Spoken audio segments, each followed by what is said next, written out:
नहीं है, ऐसा कहीं भी कुछ नहीं है। ये सिर्फ कुछ एक व्यक्तियों की अपनी छोटी छोटी सी बातें हैं। ऐसा कहीं भी संगठन के स्तर पे ऐसी कोई भी बातचीत नहीं चल रही है। और अगर कुछ होता है तो हमारा पूरा राष्ट्रीय स्तर का, प्रदेश स्तर का संगठन है, वो इस चीज को बहुत अच्छे से देखेगा। ऐसा कहीं भी, मैं आपको विश्वास दिलाती हूँ, ऐसा कहीं भी कुछ भी तो देखिए, ये बिल्कुल गलत है। जो लोगों का चलाया हुआ स्थानीय स्तर पे अपने अपने लोगों का फंडा मात्र ही आप देखिएगा, जिस तरह से गुब्बारे में कुछ समय बाद हवा फुस हो जाती है, वैसा ही सबका होने वाला है। ऐसा कुछ भी नहीं है। स्थानीय लोगों की महत्वाकांक्षा है।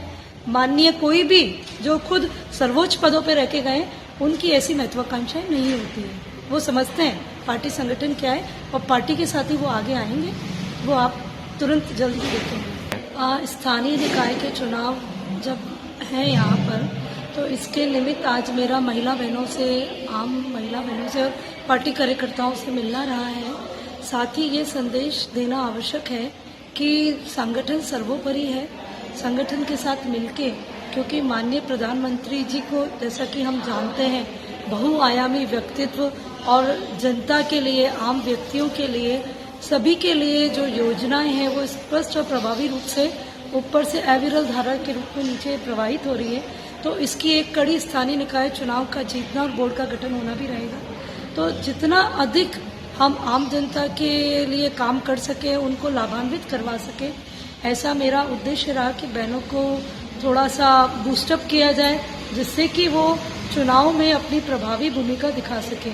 और चूंकि हम सब जानते हैं 33% महिलाओं के लिए सीटें आरक्षित है, और पूरे हिंदुस्तान भर के अभी जो चुनाव हुए हैं उनमें देखने में आया कि महिलाओं ने अपनी महती भूमिका अदा की है। आपके मीडिया चैनल्स भी इस बात को स्वीकार रहे हैं।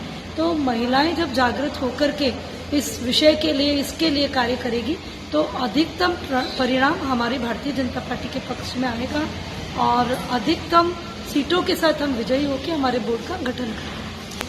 चुनौतियां तो देखिए, जब कार्य करने निकलते हैं, विकास के जब काम होते हैं, तो चुनौतियां हमेशा रहती ही है। तो चुनौतियों से परिपूर्ण संसार में काम करने का ही मजा है। हमारी बहनें बहुत ही मेहनती हैं, घर परिवार दोनों को संभालने के साथ ही राजनीतिक क्षेत्र में भी वो बहुत काम करती हैं। तो ये लोग हर चुनौतियों से पार पाएंगी और अपना संगठन का वर्चस्व, परचम हर जगह रह रहा है। ऐसा कहीं भी कुछ भी नहीं है। देखिए, जहाँ संगठन होता है वहाँ सभी लोग मिलकर के कार्य करते हैं। संगठन का अपने आप में मतलब ही है कि साथ में लेके चलना, साथ में रहना। कोई व्यक्ति विशेष के लिए भारतीय जनता पार्टी नहीं है। अपनी अपनी महत्वाकांक्षाएं सभी की होती है।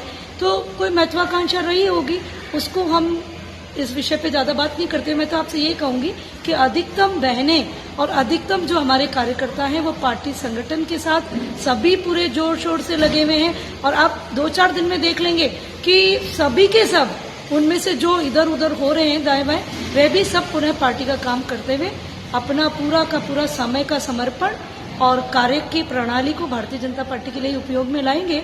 और आप देखिएगा, हमारा ये 7वां बोर्ड भी अवश्य ही गठित होगा। ऐसा तो भारतीय जनता पार्टी में कभी भी नहीं रहा है।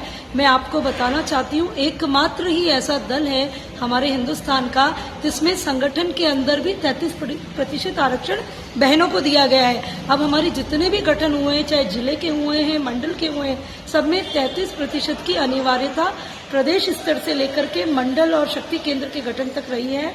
तो भारतीय जनता पार्टी ऐसी पार्टी है जो 50% आरक्षण पंचायती राज चुनाव में महिलाओं के लिए लेके आई थी, 33% आरक्षण स्थानीय निकाय, शहरी निकाय के चुनाव में लेकर के आई थी। तो भारतीय जनता पार्टी पूरी तरह से तवज्जो देगी और बहनों को उपयुक्त स्थान अवश्य ही प्राप्त होगा। बिल्कुल, वो समय अनुसार हमारी एक पद्धति है, सब बैठ करके जो एक टीम का बैठना होगा, तब बैठ के सारा हम लोग गठन करेंगे और वो जल्दी आप लोगों की उसमें भी प्रेषित कर दी जाएगी।